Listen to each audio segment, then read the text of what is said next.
బాబాయ్ మీకు ముగ్గురు పిల్లలు రైట్?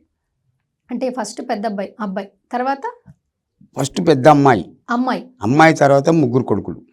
ఓహో మొత్తం నలుగురు నలుగురు ఓకే ఫస్ట్ అమ్మాయి తర్వాత ముగ్గురు కొడుకులు కొడుకులు. ఓకే ఇప్పుడు ముగ్గురు కొడుకులు ఏం చేస్తున్నారు? వేస్ట్. ఒకడేమో పూలు అమ్ముతాడు మెడిచల్లు, వాడు చదవాల, వీళ్ళు చదవాల. వాడు భార్యను సంకలేసుకొని సెంట్రింగ్ పని ఇచ్చిపెట్టి పూలు అమ్ముతాడు. ఇద్దరేమో సెంట్రింగ్ పని చేస్తారు. ఇంకిద్దరు పిల్లలకి పెళ్ళిళ్ళు అవ్వలేదు? అందరి అయిపోయినాయి. అందరూ అయిపోయినాయి. ముగ్గురు కొడుకులే. పాపది కూడా అయిపోయింది. పాపకి 2 పాపలు 1 బాబు. నా లైఫ్ చూసేది మా ఇద్దరిది పాపేనండి. నా కూతురు చల్లా బతకాల. నా పాప అండి. ముగ్గురు కొడుకులు వేస్ట్.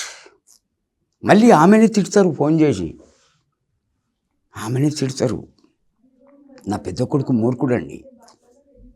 వాడు ఒక్కసారి దొరకాలే బిడ్డ. వాడు ఎందుకు పుట్టిండో వానికే తెలియకుండా కొడతా. నేను ఎంత మంచోన్నో అంత మురుకున్నమ్మా. ఈ కవినీళ్ళు కాదమ్మా, ఇది రక్తం. సుమారు 1,20,000 ఇచ్చిన ఈవెంట్లు, షూటింగ్లు, ఇంటర్వ్యూలు చేసి నా భార్యకి ఇచ్చిన నా కాళ్ళు మొక్కు.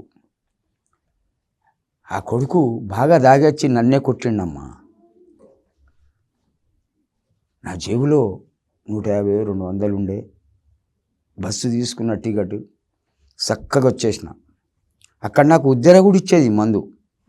అబ్బా బిడ్డ ఆడిపిల్లే, ఇవాళ డబ్బులు లేవంటే ఇచ్చేది. కానీ ఆమెకు ₹1 బాకీ లేను. మళ్ళీ హైదరాబాద్కి వచ్చే తాగిన. ఎందుకంటే నాకు ఈర్ష్య ఎక్కువ అమ్మా. అంటే ఈర్ష్య అంటే కోపం.